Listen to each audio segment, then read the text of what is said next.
дар дораи чорабиниҳо бахшида ба ҷашни 30-солагии истиқлолияти давлати ҷумҳурии Тоҷикистон дар ноҳияи Восеъ паради ҳарбӣ дар сатҳи баланди омодагиҳо доир карда шуд.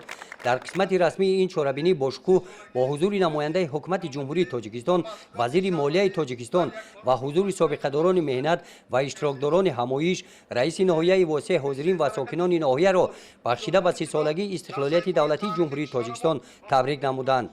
дар маърузаи раиси ноҳияи Восеъ музаффариятҳое ки дар ин давра дар соҳаҳои ҳаёти иқтисодӣ иҷтимоӣ ба даст оварда шуданд қайд карда шуданд.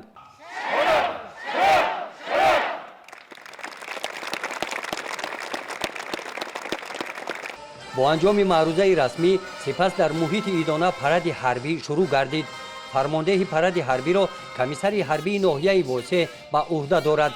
ба майдон байрақи ҷангӣ ворид шуда нахуст афсарону сарбозони қисми низомӣ 13483 вазорати мудофиаи ҷумҳурии Тоҷикистон мегузаранд.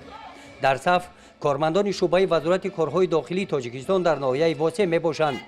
ниҳоди мазкур аз сохторҳои муҳими қудратии кишвар маҳсуб ёфта дар ҳифзи тартиботи ҷамъиятӣ ва амну субот нақши калон доранд.